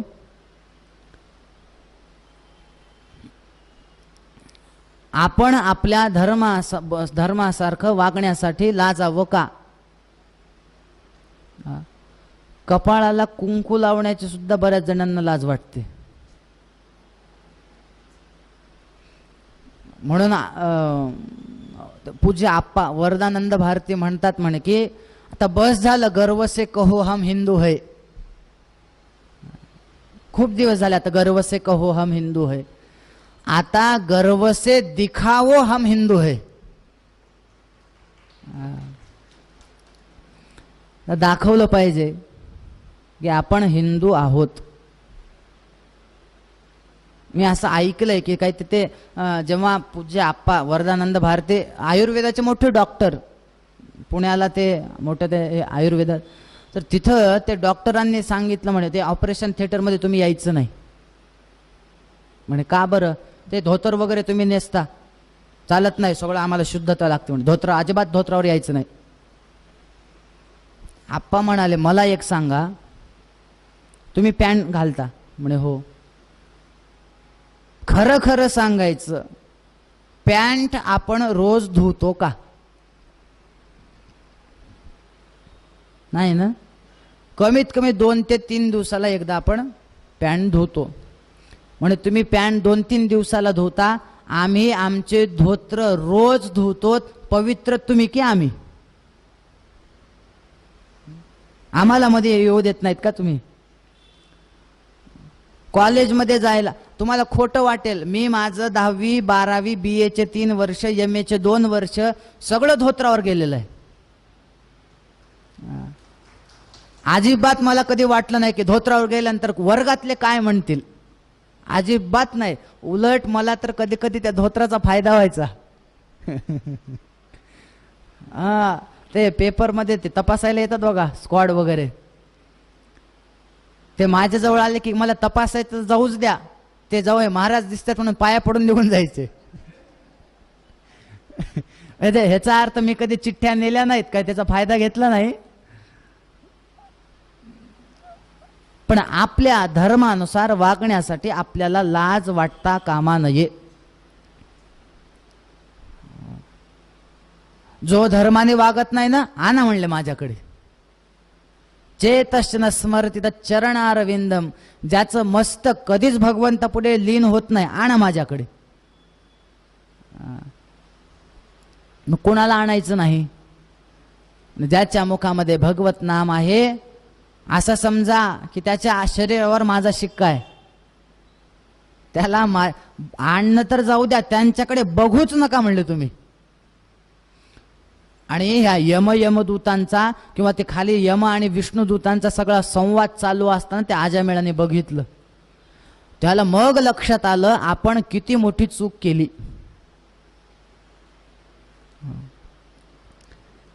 देवाने मला काय काय दिलं आणि मी त्याला विसरलो. लोक म्हणतात देवाने आम्हाला काहीच दिलं नाही.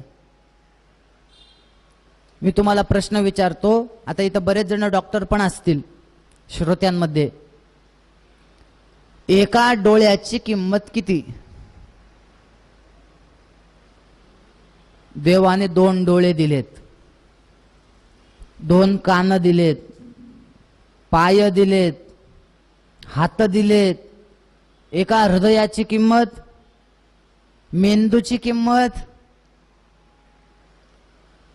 एका दाताची किंमत किती सांगा बरं? किती रुपयाला एक दात? 3000.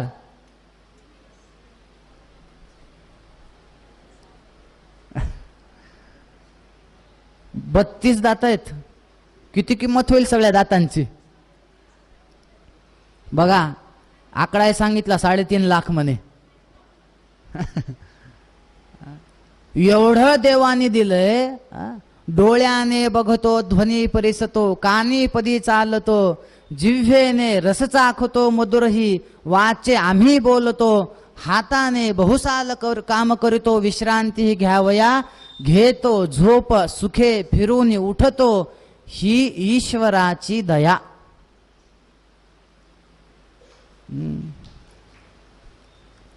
घेतो झोप, सुखे फिरून उठतो.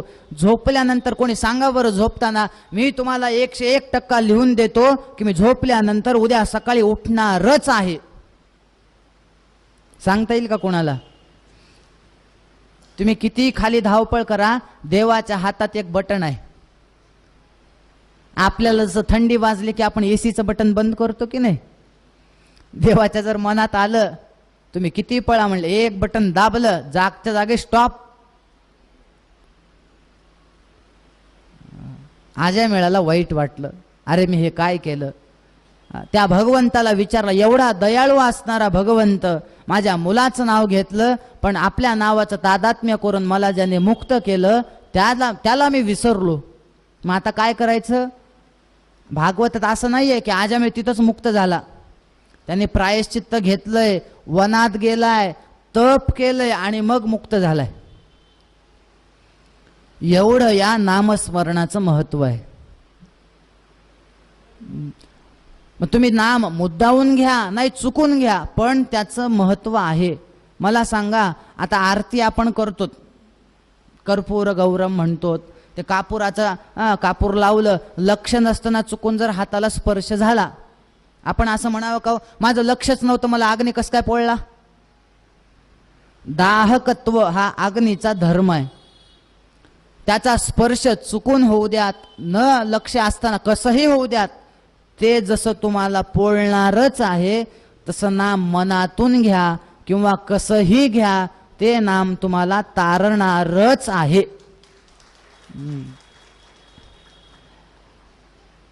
म्हणून नामस्मरण आपल्याकडून घडलं पाहिजे. हे या अजामिळाच्या चरित्रातून शिकायला मिळतं. अजामिळ या शब्दाचे अर्थ काय? श्रीधरी वंशीधरी जर टीका बघितली तर त्याच्यामध्ये अजामिळ शब्दाचे अनेक अर्थ केलेत. अजामिळ, अजा 1-2-4 अर्थ सांगतो. अजया नाम प्रकृत्या ज्ञानस्य मीलः मीलनम तिरोभावः यस्य सहा. थोडक्यामध्ये मायेमुळं ज्याच्या ज्ञानाचा तिरोभाव झालाय, ज्ञान ज्याचं झाकलं गेलंय, त्याला अजामिळ म्हणा.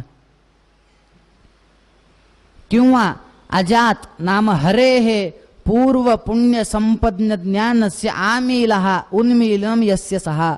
जे हरीमुळे, भगवंतामुळे ज्याचा ज्ञानाचा पुढे उदय झालाय, त्याला अजामिळ म्हणा. अजून एक फार सुंदर अर्थ आहे बरं. अजम न मिलती इति अजामिळः. अज म्हणजे यम. यम अज कसं काय? अम नाम वासुदेवम जपत इति अजहा, म्हणजेच यम, आणि जो त्या यमाला मिळत नाही तो अजामिळ.